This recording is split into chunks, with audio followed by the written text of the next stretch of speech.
Chicken से बनने वाला एक ऐसा डिलिशियस कश्मीरी स्नैक जो कश्मीर से बाहर शायद ही किसी ने ट्राई किया हो।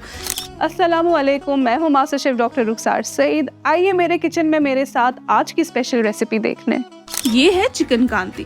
घर पे मेहमान आए तो कांती, बाहर खाने जाए तो कांती, छोटी मोटी भूख लगे तो कांती। ये तो हमारा प्यारा स्टेपल स्नैक है और आज मैं रेस्टोरेंट स्टाइल कांती बनाना सिखा रही हूँ, वो भी बिना MSG और फूड कलर्स के। बहुत ही सिंपल रेसिपी है, बस 2 मैरिनेशंस इम्पोर्टेंट है, एक चिकन की और एक अलग से प्याज और टमाटर की।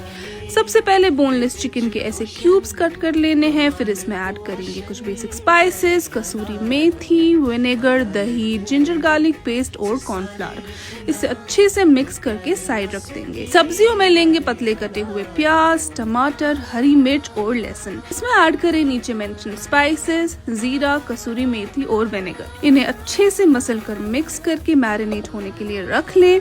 अब एक कढ़ाई में लें मस्टर्ड ऑयल स्मोक हो जाए तो इसमें चिकन ऐड करके क्रिस्पी होने तक फ्राई करना है। फिर चिकन को साइड निकाल लें और कढ़ाई में से 80% तक ऑयल निकाल कर इसमें ऐड करें मैरिनेटेड सब्जियां। इन्हें हाई फ्लेम पे तब तक पकाना है जब तक ऑयल सेपरेट ना हो जाए, लेकिन याद रखें प्याज को सॉफ्ट नहीं करना है, इसमें थोड़ा क्रंच होना जरूरी है। अब फ्राइड चिकन ऐड करके इसे अच्छे से टॉस करें और सर्व करें गर्मा गर्म नान के साथ और एंजॉय करें।